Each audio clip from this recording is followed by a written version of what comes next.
An arrogant alien empress pointed at a retired human teacher and demanded he fix her broken children in 30 days or face execution. Tom Walker, a 58-year-old man from Earth who'd lost everything after failing to save a student, just looked at the most powerful being in 247 star systems and told her the truth. She wasn't a bad ruler, she was a bad mother.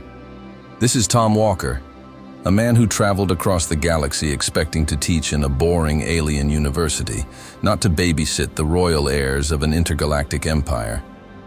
He had no weapons, no special powers, just decades of experience dealing with scared kids, and the kind of honesty that could get you killed when you're standing in front of someone who commands entire star fleets. What I'm about to tell you is how one ordinary human, armed with nothing but patience and brutal honesty, didn't just survive in a world that wanted him dead, he changed an entire empire. And when the palace erupted in violence, when soldiers came for those children, Tom proved what humanity has always known. We don't need to be the strongest to be the bravest. Ever felt like the whole universe was against you, but you stood your ground anyway? Hit that like button and subscribe. This story ends with a human showing aliens what courage really means. Let's begin. The year was 2147, and for Tom Walker, a retired kindergarten teacher from Earth, the journey to Zenthari Prime felt like a bad dream he couldn't quite wake up from. He'd signed up for this gig through the Galactic Knowledge Tribute Program, expecting to spend his days in some dusty alien university, explaining pedagogical theories to a room full of curious, but ultimately benign, extraterrestrials. He pictured whiteboards, laser pointers, maybe a few polite questions about Earth's educational system. He certainly didn't picture the gleaming, impossibly tall spires of the Imperial Palace, where his shuttle unceremoniously rerouted him. Tom, a man whose most exciting daily challenge used to be convincing a 5-year-old that nap time was, in fact, non-negotiable, found himself being escorted down hallways that hummed with unseen energy. The air itself felt different, thick with unspoken power, and the faint scent of something like ozone and expensive alien perfume. His initial expectations of teaching mundane educational theories for interstellar cultures evaporated with every step. This wasn't a classroom. This felt like a trap. He was brought before Empress Silvara Zenthara. Even without the formal introduction, her presence hit him like a physical force. She wasn't just royalty. She was the ruler of 247 star systems, a fact that felt less impressive and more terrifying when she was staring directly at him. Silvara was tall, impossibly elegant, with eyes that seemed to hold the weight of entire galaxies.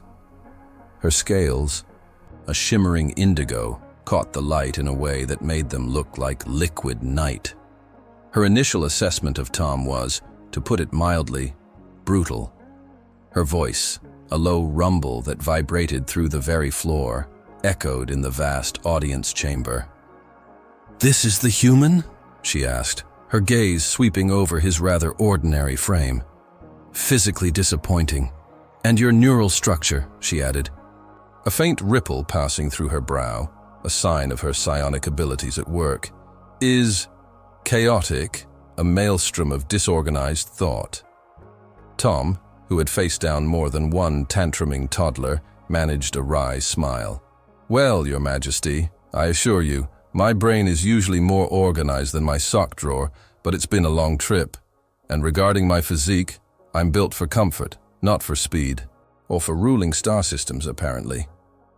A flicker, almost imperceptible, crossed Silvara's face. She was clearly unaccustomed to such candor, especially from someone she had just deemed disappointing and chaotic. Most beings in her presence either groveled or froze. Tom, however, just seemed to be Tom. She leaned forward slightly, her expression unreadable. "My reason for summoning you is not to debate your physical attributes or your sock-related organizational skills, human. It is about my children." Tom braced himself. This was it. Someone had probably heard about his revolutionary finger-painting techniques. "My 3 royal children," Silvara continued, her voice hardening, "Kale, Lyria, and Tavan, exhibit problematic behaviors. I expect you to fix the problem. Tom blinked. Fix the problem, Your Majesty? Precisely. Kyle, my eldest, is aggressive, prone to physical altercations with his tutors. Lyria, the middle child, is academically disengaged, preferring to spend her time on frivolous pursuits, despite her considerable telekinetic aptitude. And Tavin, the youngest, is plagued by anxieties, often withdrawing into himself. Silvara listed their perceived flaws with the detached precision of someone reading a technical manual. They are heirs to an empire, human. They cannot afford such weaknesses. As Silvara spoke, Tom felt a familiar ache in his chest. He'd seen this before, countless times, in the eyes of children whose parents were too busy, too stressed, or simply too distant to truly see them. He looked at the Empress, this formidable being who commanded star fleets, and saw a woman who simply didn't understand her own children. He took a deep breath. This was probably going to get him killed. Your Majesty, he began, his voice calm. With all due respect, it sounds like your children aren't problematic. And it sounds like they're emotionally neglected and under immense pressure from imperial expectations. The silence that followed was deafening. The air grew heavy, crackling with an unseen energy. Silvara's indigo scales seemed to darken, and her eyes narrowed to slits. Her psionic aura, which had been a gentle hum, now pulsed with raw, untamed power. You dare, she hissed, the word stretching into a low growl. Accuse me of neglecting my heirs. You, a primitive human, presume to lecture an empress on her duties? Tom held her gaze. They don't need a consultant, Your Majesty. They don't need a tutor. They need a mother, not an empress. The words hung in the air, a profound offense, a direct challenge to her very being. He could feel the power radiating from her, a crushing weight that threatened to buckle his knees. He was certain this was the end. He could practically feel the laser sight on his forehead. But then something unexpected happened. The crushing pressure eased, just a fraction. Silvara's eyes, still narrowed, held a flicker of something new. Curiosity. A rare emotion for her, perhaps. An emotion that warred with the ingrained imperial pride. She stood silent for a long moment, her gaze piercing, as if trying to dissect his very soul. Finally, she spoke, her voice still laced with danger, but with a new, unsettling edge. Very well, human. Your audacity is unique. I will grant you 30 days. 30 days to prove your preposterous theory. Succeed, and I will reconsider your fate. Fail, and your execution will be swift and agonizing. Tom swallowed, the taste of fear mingling with a strange sense of victory. 30 days it is, Your Majesty. He had just signed up to babysit the most powerful and probably most emotionally damaged children in the galaxy. And failure meant death. This was going to be an interesting month. His new quarters were surprisingly spacious, though still within the children's wing of the sprawling palace. Tom found himself surrounded by alien art he didn't understand and furniture that seemed designed for beings with more than 2 limbs.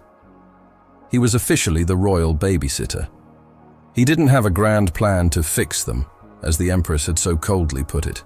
His plan, as always, was to listen, to understand, to be there.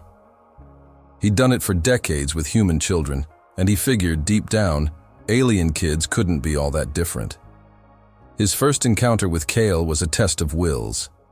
The young prince, all sharp angles and bristling scales, tried to stare him down, a clear attempt at intimidation.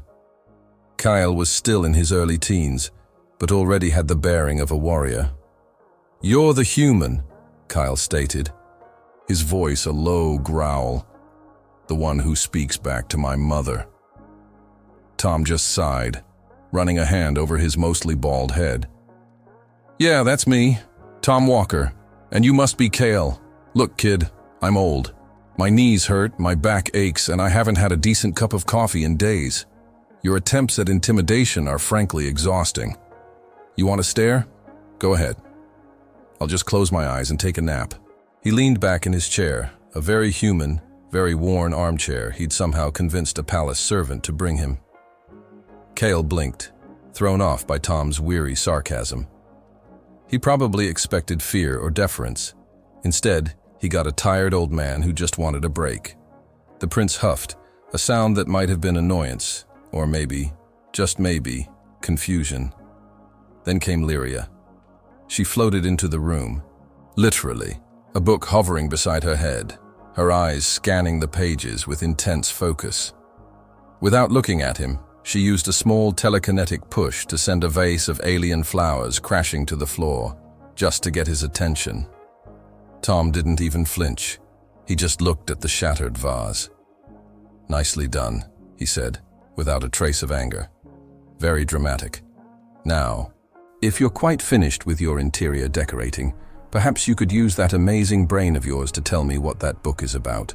Or better yet, help me clean this up. Telekinesis can be quite useful for tidying, you know." Lyria, for the first time, looked up from her book. Her eyes, usually full of a distant, almost bored intelligence, held a spark of surprise. She probably expected a lecture or a demand, not a suggestion to clean up her own mess.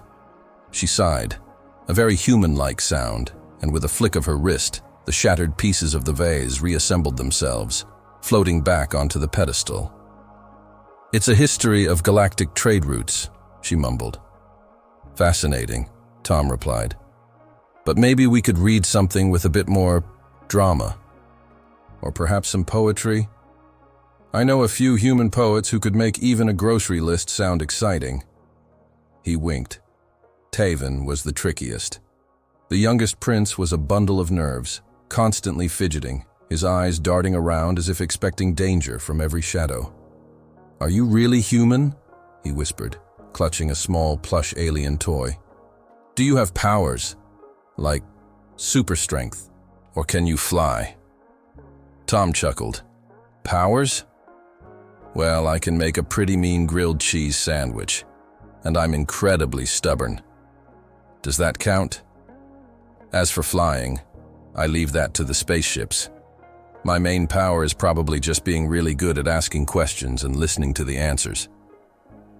He gave Taven a comforting smile. "What about you, Taven? What are your powers?" Taven looked startled. No one had ever asked him that. He mumbled something about knowing a lot about different star systems. Tom listened carefully, making Taven feel like his knowledge was important. Mealtimes were an adventure. Zenthari cuisine was unique. Many dishes seemed to squirm or pulse on the plate. Tom tried his best, but often pushed the more alive options around with his fork. "Is this supposed to be moving?" he'd ask Moral, the palace cook, who found his human reactions endlessly amusing. "Because it's looking at me. I'm pretty sure it just winked." Moral would just laugh, a deep, rumbling sound. Tom didn't try to change the children. He focused on listening. He understood that Cale's aggression was a shield, a way to deal with the immense pressure to be a warrior prince. Instead of punishing it, Tom talked to him about what true strength meant. "Is it just about hitting harder, Cale?" he'd ask. "Or is it about knowing when not to hit? About protecting the weak? About having the courage to be kind?" Kyle, initially resistant, slowly started to consider these new ideas. For Lyria, he found that her disengagement wasn't laziness, but boredom. She was brilliant, and the standard Zenthari curriculum was far beneath her. Tom introduced her to human poetry, to stories of complex emotions and moral dilemmas. He found old Earth novels in the palace archives, tales of adventure and philosophical depth. Lyria devoured them, her telekinetic abilities now often used to turn pages faster, her mind alight with new ideas away from dry political manuals. Taven's anxiety was a constant battle. Tom didn't dismiss his fears, he validated them. "It's okay to be scared, Taven," he'd say softly. "Everyone gets scared. Courage isn't not being afraid. It's doing what you need to do even when you are afraid." He taught Taven simple breathing exercises, human techniques for calming the mind. techniques that strangely resonated with Zenthari psionic principles. Empress Silvara, meanwhile, watched. She had cameras everywhere, tracking Tom's every move, listening to every conversation. She expected to see him failing, the children rebelling, the situation deteriorating. Instead, she saw something she didn't understand. The children weren't fixed in the way she imagined. Kyle still had his temper, Lyria still preferred books to lessons, and Taven was still anxious. But there was a difference. They were happier. They laughed more. They talked more. They even argued with Tom, but it was a playful arguing, not the cold, distant exchanges she was used to. One day, Silvara summoned Tom again. Her expression was unreadable. "Explain yourself, human," she commanded. "My children are not fixed, yet they are different. What exactly are you doing?" Tom met her gaze evenly. "I'm not fixing them, Your Majesty. I'm teaching them to be themselves. To be heirs, yes, but also to be individuals. To feel, to think, to question, to be whole." Silvara's eyes narrowed. "They are meant to rule an empire, not wallow in feelings and questions. Such things are weaknesses." "No, Your Majesty," Tom countered, his voice firm. "They are strengths. How can you lead a people if you don't understand their hearts? How can you make wise decisions if you haven't questioned everything? You've taught them to be strong, to be intelligent, but you haven't taught them how to be human, or Zenthari for that matter. You've taught them to be empresses and princes, but not children." The air in the throne room grew thick again, crackling with Silvara's rising anger.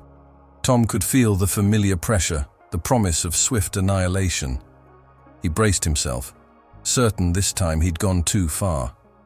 He saw the fury in her eyes, the imperial pride wounded once more. She was about to execute him. He knew it. He could almost taste the end. But then, as before, something shifted. Her anger, though still potent, was laced with a raw, almost painful confusion. His words, "You haven't taught them how to be children," seemed to hit a nerve, an unexpected spot of vulnerability in the formidable Empress. His honesty, his absolute refusal to back down, resonated in a way that no sycophantic advisor ever could. It was an unprecedented curiosity, a flicker of something new in her ancient, powerful eyes. She didn't execute him. Not yet. Weeks turned into a fragile new rhythm in the royal wing. Tom had settled into his role, and the children, though still very much Zenthari royals, had started to let down their guard. The palace, usually a place of quiet formality, now sometimes echoed with laughter, or the frustrated grumbles of Kyle trying to master a human board game, or Lyria reciting a particularly dramatic poem she'd discovered. Silvara continued to observe from afar, her curiosity deepening with each passing day. She still didn't fully grasp Tom's methods, but the results were undeniable. Her children were transforming in subtle yet profound ways. Then came the night Taven's anxiety flared up. It wasn't uncommon for him, but this time it was worse. The young prince was curled into a ball on his bed, shaking, his small hands pressed to his ears as if to block out an unseen noise. His psionic sensitivity, usually a gift, became a torment during these episodes, amplifying every stray thought and emotion in the palace. Tom found him like that, and without a moment's hesitation, he sat on the edge of the bed. He didn't try to talk Taven out of his fear or tell him to be brave. Instead, Tom did something simple, something deeply human. He started to sing.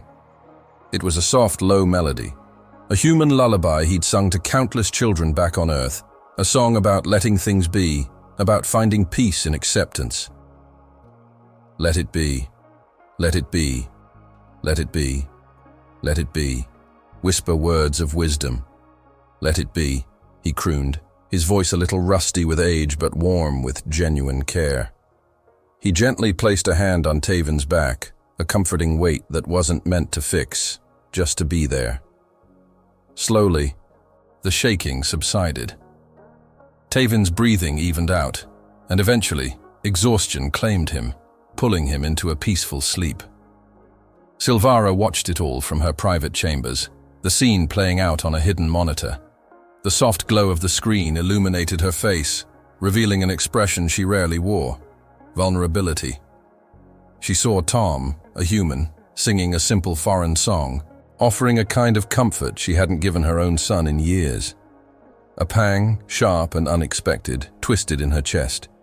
She remembered cradling Kale as an infant, singing ancient lullabies in the Zenthari tongue. But that was before the weight of the crown, before the endless responsibilities, before she learned to distance herself, to be the Empress. How long had it been since she had physically comforted any of her children? Too long. Driven by an impulse she couldn't explain, Silvara left her chambers. She walked the quiet, ornate halls, her footsteps silent even on the polished floors, until she reached Tavin's room. The door was ajar. She pushed it open softly, stepping inside. Tom was still there, sitting vigil beside the sleeping prince. He looked up, surprised, but didn't flinch. Silvara simply watched him, her gaze intense, a mixture of confusion and something else. Something softer in her eyes. After a long moment, Tom stood, allowing Silvara to approach her son. She looked at Tavin, then back at Tom. "Why?" she asked, her voice quiet, almost a whisper, a stark contrast to her usual commanding tone. "Why do you care so much for children who are not your own? Children of another species when you were forced to be here?" Tom sighed, running a hand through his thinning hair. The raw honesty he'd shown her before returned. "Your Majesty," he began. I had a child once. Not my own, but a child I was meant to protect. A student. I failed. It was a terrible accident. I couldn't save her. Lost my job, my wife left me, everything fell apart. I carried that failure, that guilt, for years. When I see a child in distress, any child, it takes me back. I can't stand by, it's just what I do. It's why I was a teacher." Silvara listened, truly listened for the first time. The words painted a picture of profound suffering, a personal tragedy that had shattered this human's world. Yet, instead of becoming bitter, instead of erecting emotional walls like she had chosen kindness. He chose to continue protecting, to offer comfort, even to alien children who were initially hostile. It was a stark contrast to her own coping mechanisms, her own retreat into imperial stoicism. "Such foolishness," Silvara finally said, though the words lacked their usual bite. "Kindness without power is vulnerability. It leaves you open to pain." Tom shook his head gently. "No, Your Majesty. Power without kindness is tyranny.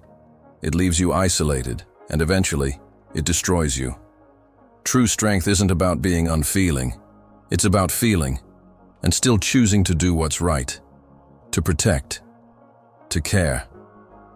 His words hung in the air, forcing Silvara to confront her own leadership style, the cold, distant path she had walked for so long. From that night, something shifted irrevocably between them. Silvara began to see Tom not as a mere pedagogical consultant, or even just a babysitter, but as an equal. Someone who understood the burden of responsibility, the sharp sting of loss, and the quiet power of choosing empathy over armor. She started visiting him late at night, under the pretense of receiving reports on the children's progress. But their conversations invariably drifted, evolving into deeper discussions about philosophy, about the weight of their respective worlds, about personal losses and long-abandoned dreams. Tom would sometimes playfully remark on the cliché of an empress falling for a commoner, a quip that, to his surprise, elicited a genuine, uncharacteristic smile from Silvara. One evening, as they spoke about the loneliness of leadership, Silvara reached out. Her hand, usually encased in elegant gloves or held in a formal gesture, gently touched his. It was a fleeting touch, barely a brush. But for a Zenthari, a species that communicated largely through psionic resonance and avoided physical contact outside of strict rituals, it was monumental. It signaled a profound shift, a crack in the formidable facade of the Empress, revealing a burgeoning emotional connection that transcended species and status. The seeds of something utterly unexpected, something deeply human and deeply Zenthari, had been sown. The delicate, almost imperceptible touch of Silvara's hand had been a tremor in the fabric of their carefully constructed roles. It was a silent promise, a breach of protocol that spoke volumes to Tom. This burgeoning connection, however, did not go unnoticed in the labyrinthine corridors of the Imperial Palace.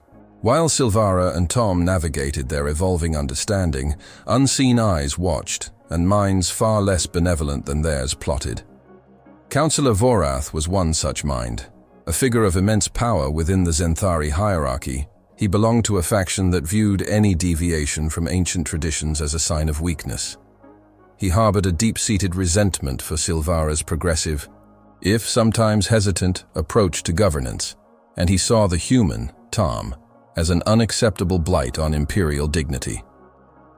Vorath's psionic probes, usually reserved for matters of state security, had been increasingly directed towards the Empress's private chambers, feeding him information he twisted to suit his agenda. He observed the late-night meetings, the softening of Silvara's demeanor, and the unprecedented physical contact. To Vorath, this was not romance. It was a grave compromise, a dangerous weakness that could be exploited. The opportunity arose during a highly anticipated council session, a gathering of the Empire's most influential leaders. The air in the Grand Council chamber was thick with expectation, the usual psionic hum of collective thought amplified by the presence of so many powerful Zenthari.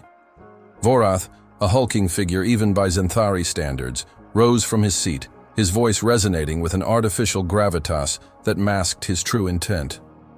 He launched into a scathing denunciation of Silvara, his words carefully chosen to ignite the traditionalist factions. He accused her of compromising imperial dignity, of allowing an untested, primitive human to influence her judgment, and worse, to gain unprecedented access to the royal family. The unspoken accusation of an inappropriate relationship hung heavy in the psionic space, though he dared not utter it directly. He concluded his tirade with a demand for Tom's public execution. A swift and brutal act he claimed was necessary to restore imperial honor. The chamber erupted in a cacophony of psionic murmurs and physical gestures of approval from Vorath's allies. Silvara, seated on her throne, felt a cold knot form in her stomach. She had anticipated opposition, but not such a direct public challenge to her authority, especially one that targeted Tom so explicitly. Just as she prepared to deliver a chilling retort, a sudden, unexpected interruption silenced the chamber.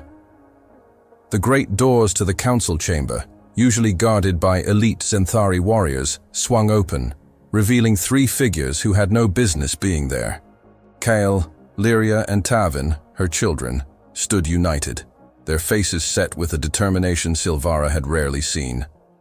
They marched forward, their young eyes fixed on their mother, their presence a direct challenge to the solemnity of the proceedings. Kael, usually reserved and quietly aggressive, stepped forward first, his voice clear and strong. "Mother," he began, not with the usual deference, but with a newfound conviction, "you cannot execute Tom. If you do, you will lose our respect forever." His words landed like a physical blow, shocking the council members who had never witnessed such defiance from the imperial heirs. Lyria, her telekinetic abilities usually expressed in playful pranks, now radiated a quiet intensity. "Tom taught us more in 30 days than our tutors have in decades," she declared, her voice echoing slightly in the vast chamber. "He taught us to think, to feel, to be more than just titles." Her gaze swept across the assembled council, daring anyone to contradict her. Then, Tavin, the most anxious of the three, stepped forward.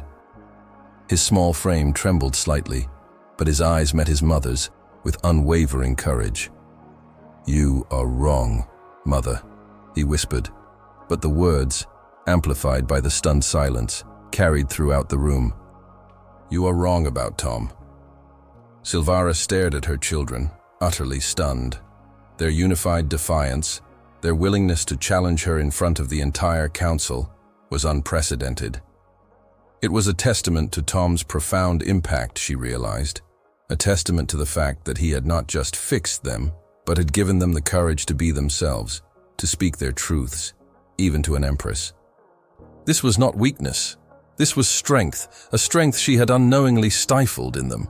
A flicker of pride, quickly followed by a surge of protectiveness, coursed through her. Vorath, however, saw only the collapse of his political maneuver. The heir's intervention had backfired on him spectacularly, solidifying popular support for Silvara and, by extension, for Tom. Seeing his carefully laid plans unravel, fueled by desperation and a thirst for power, Vorath resorted to a desperate, violent act. With a guttural snarl, he initiated a pre-planned coup. The once stately imperial palace was instantly plunged into chaos. Explosions rocked the foundations, sending tremors through the council chamber. Alarms blared, a piercing wail that signified the gravest of threats.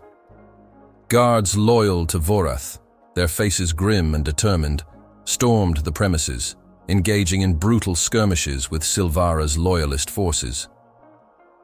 The opulent halls, usually filled with hushed whispers and the soft padding of armored boots, now echoed with the clang of metal, the crackle of energy weapons, and the desperate cries of battle.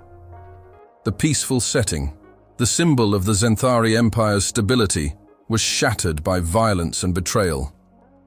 Silvara's eyes, filled with a mixture of fury and fear, darted towards her children, then towards the chaos unfolding around them. The game had changed. The chaos was immediate and absolute. Dust rained from the ceiling, dislodged by the concussive force of the explosions. The air filled with the acrid smell of ozone and burnt metal. Through the smoke and the screams, Tom's eyes locked onto the children. Kyle, Lyria, and Taven, their faces pale with shock, were frozen for a split second, caught between the echoing blast and the sudden appearance of armed soldiers. Instinct, honed by years of protecting vulnerable young minds, took over. Tom didn't think, he acted. He threw himself forward, a surprisingly fast human blur, positioning his body between the three royal heirs and the approaching Vorath loyalists. His arms spread wide, a wholly inadequate but fiercely determined barrier. A soldier, clad in the dark, menacing armor of Vorath's personal guard, paused, a sneer twisting his alien features. He raised his energy rifle, aiming it at Tom. "Get out of the way, human," the soldier growled, his voice distorted by his helmet's modulator. "This does not concern you." He took another step forward, his weapon humming with suppressed power. Tom stood his ground, every fiber of his being screaming defiance. He was just a man, an old kindergarten teacher, with no weapons, no armor, and no special powers. But he had a purpose. He had a job to do. "It concerns me," Tom said, his voice surprisingly steady despite the tremors shaking the palace. "These are children. You will not harm them." Another soldier, a hulking brute with a scarred face, laughed. "Pathetic human. You think you can stop us?" He gestured with his rifle. "Move, or we'll just walk through you." Tom's eyes, usually warm and crinkled with humor, were now hard as stone. "You want to get to them?" he challenged, his voice rising slightly to cut through the din. "You'll have to go through me, and I promise you, that won't be easy. I've dealt with far more stubborn 3-year-olds than you." He knew it sounded ridiculous, but he hoped it bought them a second, just a single precious second. He would not, could not, let them be harmed. He had failed once before, and he would not fail again.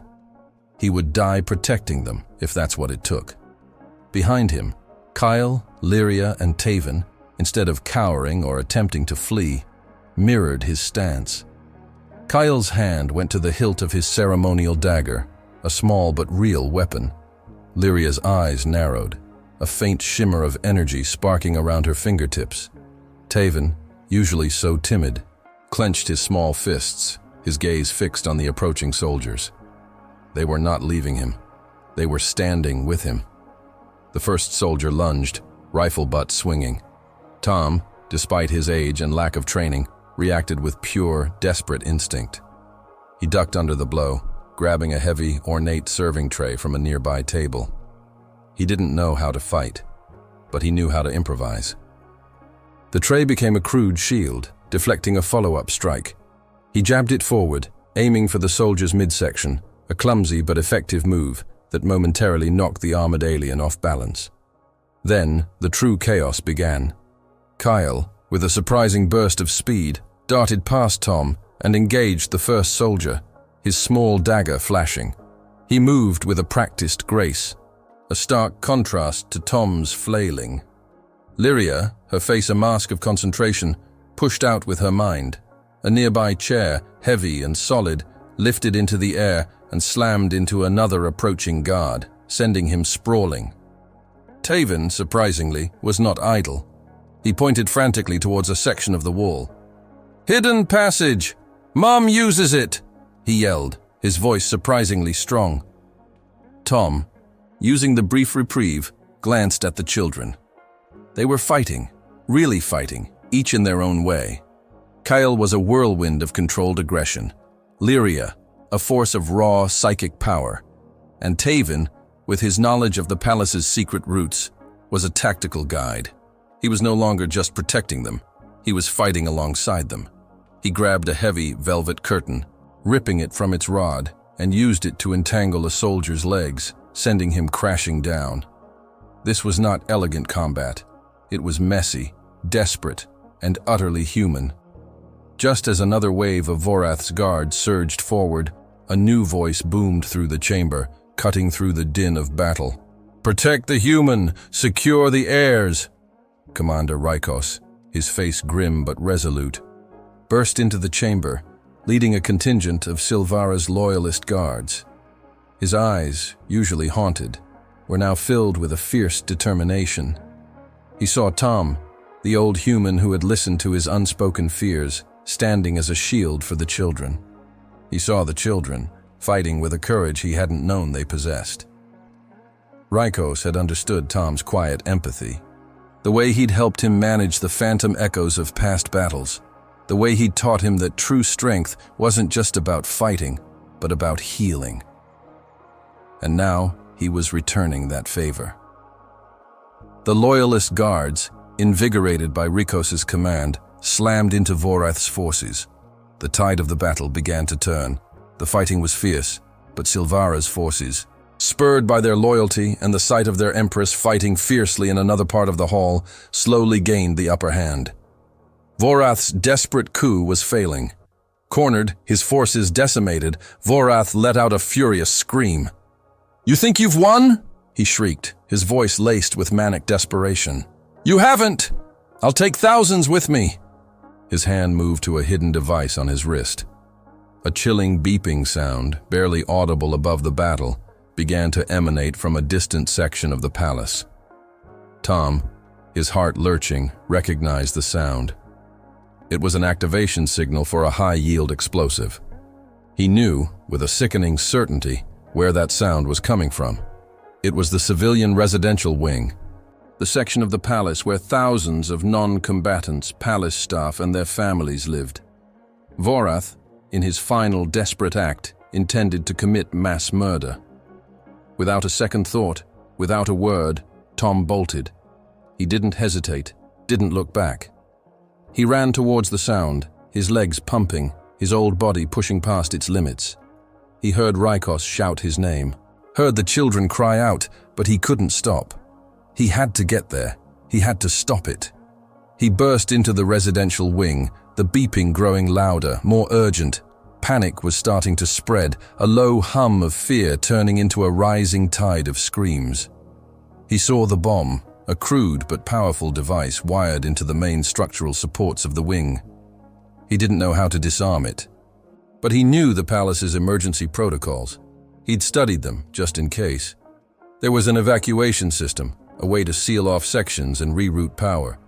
He slammed his hand on an emergency panel, activating the evacuation sequence for the entire wing.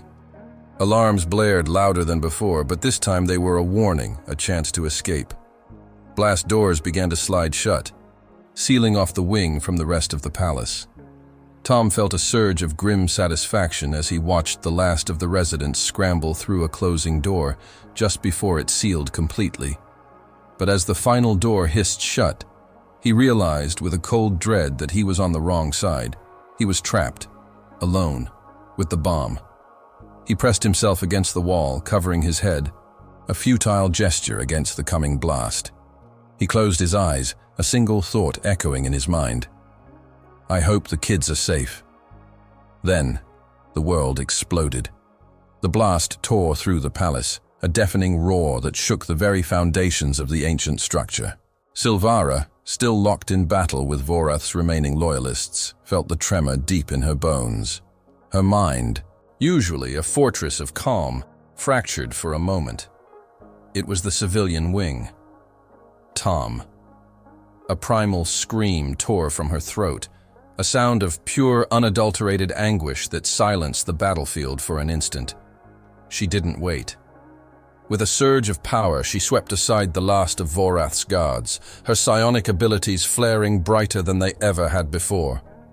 Ignoring the chaos, ignoring the cries of her own children, she sprinted towards the devastation. Her neural resonance, a tool she usually wielded with surgical precision, now became a desperate, wide-ranging probe, pushing its limits, searching through the dust and smoke. The civilian wing was a twisted mess of metal, stone, and shattered dreams. Fires flickered in the ruins, casting dancing shadows that seemed to mock her desperation. She pushed her mind harder, straining against the interference, the sheer amount of debris making it almost impossible to get a clear read. Then, a faint flicker. A human life sign, weak, almost gone, but there. It was him. She didn't know how she knew, but she did. Her heart, a muscle she had long believed to be purely functional, now throbbed with a pain so intense it threatened to overwhelm her. She reached the spot, a collapsed section where a ceiling beam had buckled. She saw his hand first, then an arm, buried under a mountain of rubble. In a display of raw, untamed strength that shocked even her most loyal guards who were now catching up, Silvara began to tear at the debris with her bare hands. She clawed at the twisted metal, ripped at the heavy stone, her fingers bleeding, her elegant robes tearing. The Empress, ruler of 247 star systems, was a frantic, desperate woman digging in the dirt. Tears streamed down her face, hot and unbidden, carving paths through the grime and dust. She hadn't wept in 120 years, not since the death of her own mother, not since she had been forced to harden her heart and become the Empress. But now, the dam had broken. "Tom!" she screamed, her voice hoarse, ragged. "Tom, answer me!" Finally, she uncovered his head. He was badly burned, covered in dust and blood, his eyes fluttering open weakly. He coughed, a painful, rattling sound. "Silvara?" he whispered, his voice barely audible. She pulled him further from the debris, cradling his head. "Why?" she choked out, the word thick with grief and confusion. "Why did you do it? You could have died. For these people, for me, for the children. Why?" Tom, despite the pain, managed a faint, tired smile. His eyes, though clouded with agony, held that familiar, unwavering kindness. "Protecting children," he rasped, "is what I do." His words hit her with the force of a physical blow. It wasn't about heroism, or glory, or even duty. It was simply who he was. A protector, a teacher. A man who put the well-being of others above his own, even when those others were alien children he had only just met. Defying every single imperial protocol, every Zenthari custom, every shred of dignity her position demanded, Silvara carefully, gently, lifted Tom into her arms. She carried him, a broken, burned human, through the wreckage of her palace. Her face was streaked with tears and soot, her shoulders slumped with exhaustion, but her grip on him was firm, resolute. The sight of their empress, the formidable Silvara Zenthara carrying a human in her arms, was a powerful, silent declaration to all who witnessed it. It was a symbol of her changed perspective, of a profound emotional connection that transcended species and status. Meanwhile, in another part of the palace, Vorath, his coup utterly crushed, was finally captured by Rykos and the loyalist forces. He was dragged before the council, his face a mask of fury and defeat.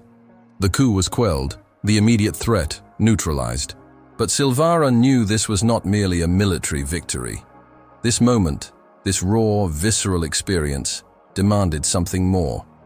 It demanded a revolution. She returned to the council chambers, Tom now safely in the care of the best medical droids the Empire possessed. The room was still thick with the smell of smoke and fear, but a new kind of silence had fallen. A silence of anticipation. Slowly, deliberately, Silvara reached up and removed her crown, placing it on the polished table before her. The gesture was unprecedented. She stood before them, not as Empress, but as Silvara.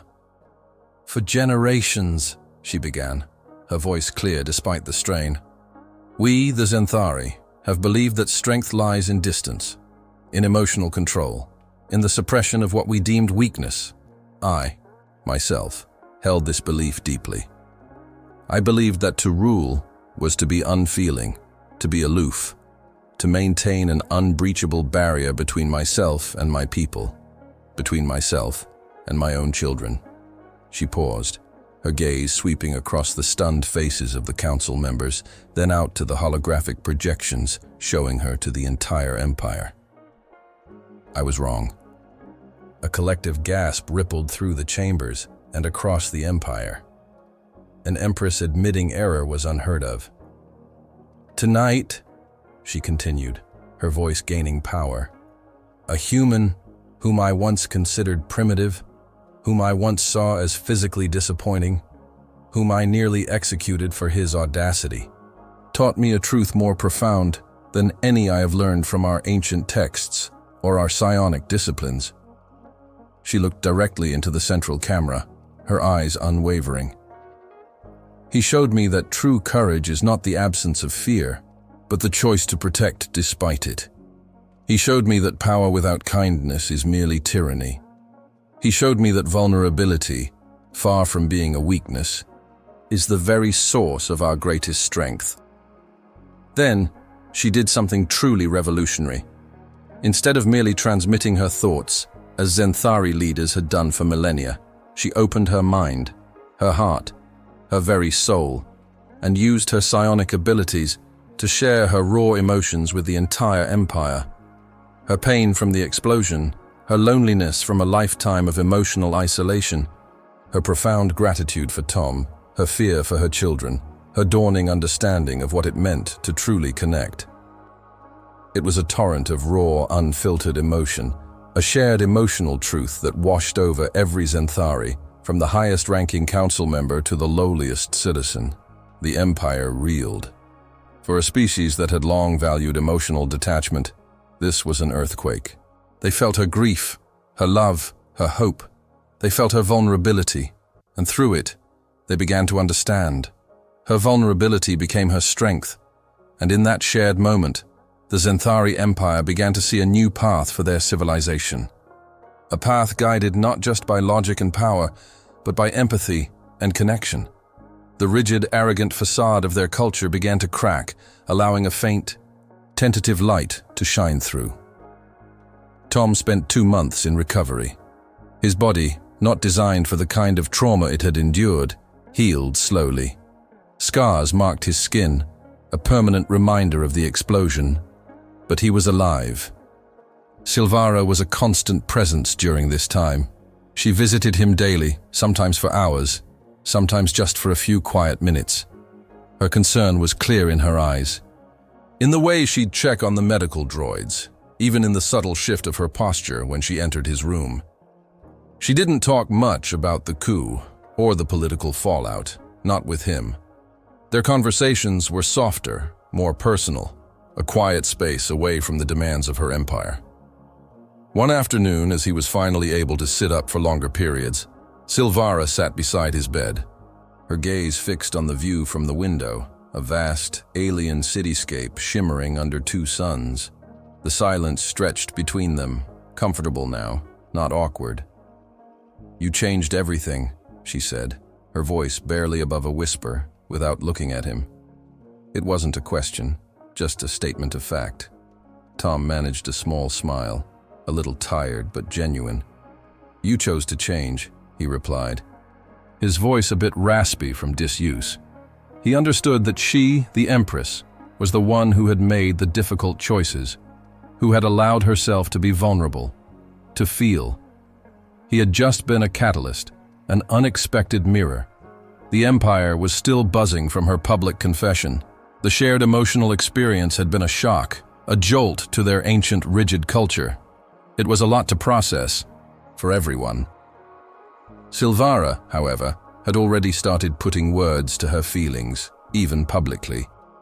Not in a way that would shatter centuries of tradition overnight, but in a way that was undeniably different. She had made a public declaration about their relationship, carefully worded, of course, for the Empire. "Thomas Walker is not a consultant," she had announced to the council, her voice firm. "He is an intimate friend of the imperial family." It was a Zenthari euphemism, a polite way of saying that their bond was deep and personal, but without officially naming it for the political arena. It was enough to signal a profound shift, enough to make the traditionalists gasp, and enough to make the younger generation wonder. Tom, hearing this through the palace's comm system in his recovery room, had chuckled weakly. "Intimate friend," he'd muttered to the medical droid attending him. "Intimate friend of the imperial family. I suppose almost being blown up together makes you pretty intimate." When Silvara next visited, he repeated the line to her, a teasing glint in his eyes. She'd actually laughed then, a low, melodic sound that still felt a little new coming from her. "You humans are insufferable," she'd said, but her eyes were soft. It was a playful jab, a sign of their deepening comfort with each other. Years passed. The scars on Tom's body faded slightly, but the impact of his actions, and Silvara's subsequent choices, did not. Tom, against all expectations, became instrumental in coordinating emotional education programs across the Zenthari Empire. He wasn't teaching abstract theories, he was teaching empathy, active listening, and the importance of healthy emotional expression. His methods, simple and human, slowly but surely transformed their rigid culture. He worked with educators, with community leaders, even with members of the military. He saw the Zenthari, once so emotionally distant, begin to open up, to connect, to understand each other in ways they never had before. Silvara, inspired by Tom's influence and her own profound personal growth, implemented sweeping reforms throughout the empire.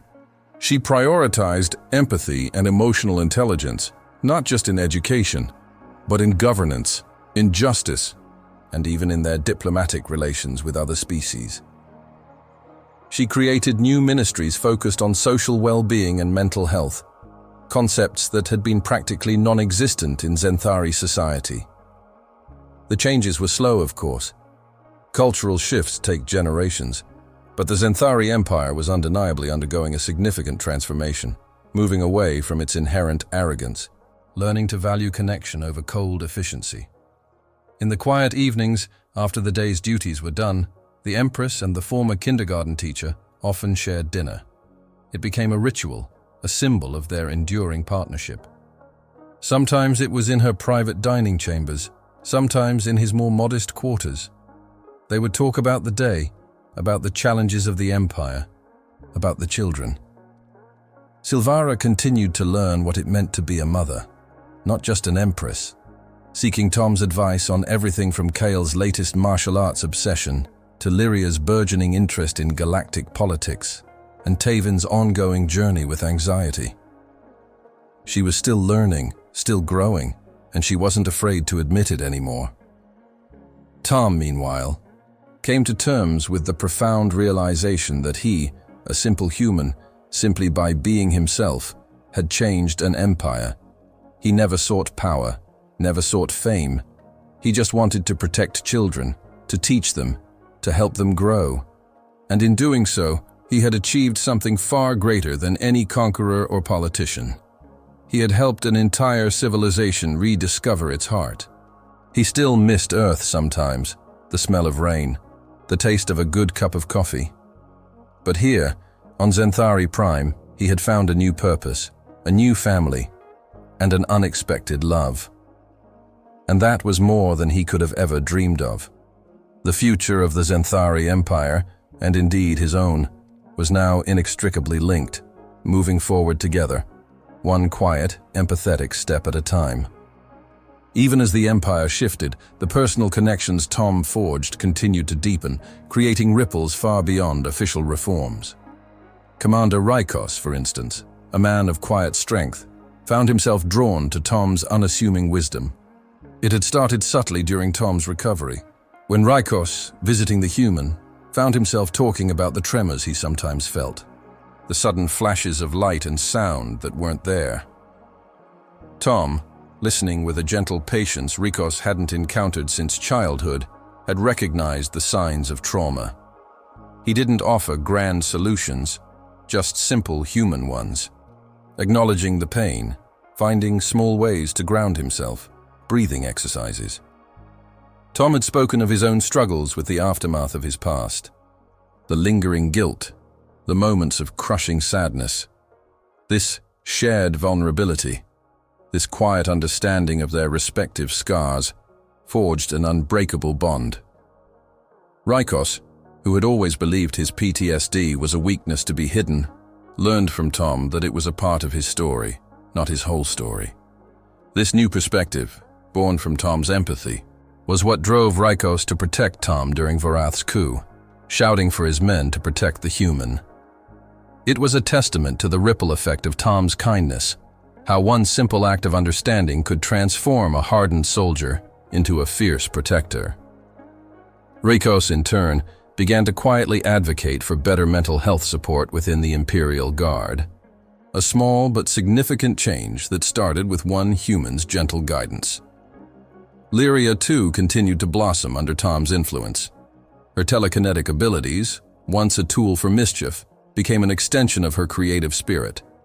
She still loved to read, devouring ancient Zenthari epics and human poetry alike. But it was her own words that truly began to resonate. Encouraged by Tom, who saw the raw emotion in her early scribbles, Lyria began to write poetry, not for academic credit or political gain, but for herself. Her poems were often about the hidden beauty of Zenthari Prime, the quiet strength of its people, and sometimes, subtly, about the surprising warmth of a certain human. One of her secret poems, a poignant piece about finding light in unexpected places, was found by a palace attendant and, through a series of accidental transmissions, went viral throughout the empire.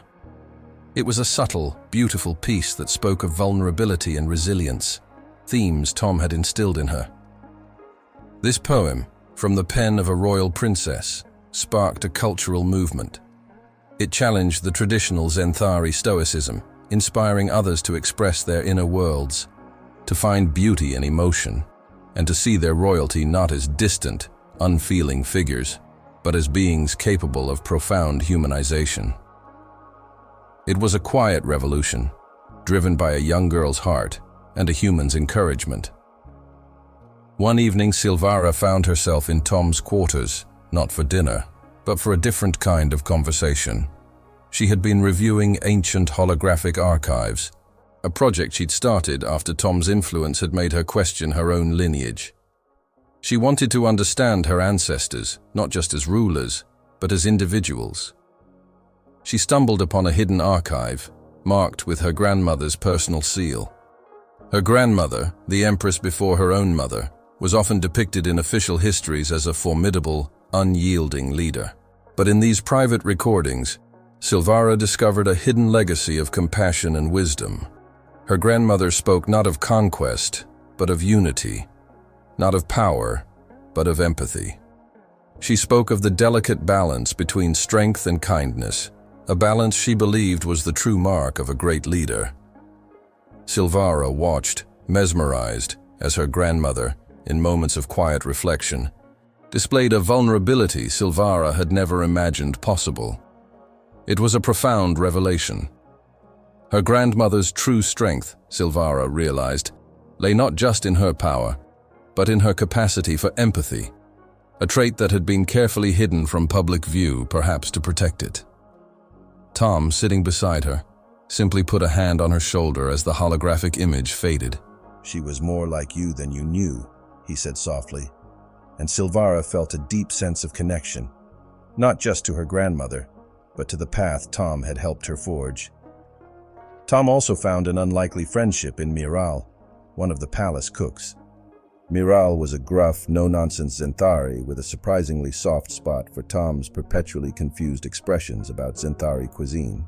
They often shared a laugh over Tom's attempts to eat something that still wriggled. Through Miral, Tom gained a unique insight into the common Zenthari's perceptions of the ruling class. Miral spoke of the struggles of everyday life, the often unseen burdens carried by the working class, and the quiet yearning for a more understanding leadership. These conversations, often held over bubbling pots and strangely scented ingredients, became invaluable. Tom would relay Miral's insights to Silvara, not as complaints, but as observations, as windows into the lives of her people. These insights, combined with Silvara's own growing empathy, directly informed her social reforms. New programs were established to support small businesses, ensure fair labor practices, and provide better access to education and healthcare for all citizens, not just the privileged. Miral, unknowingly, became a vital bridge between the Empress and her people, all thanks to a human who simply listened. Kael, the eldest, continued his martial training, but with a new perspective.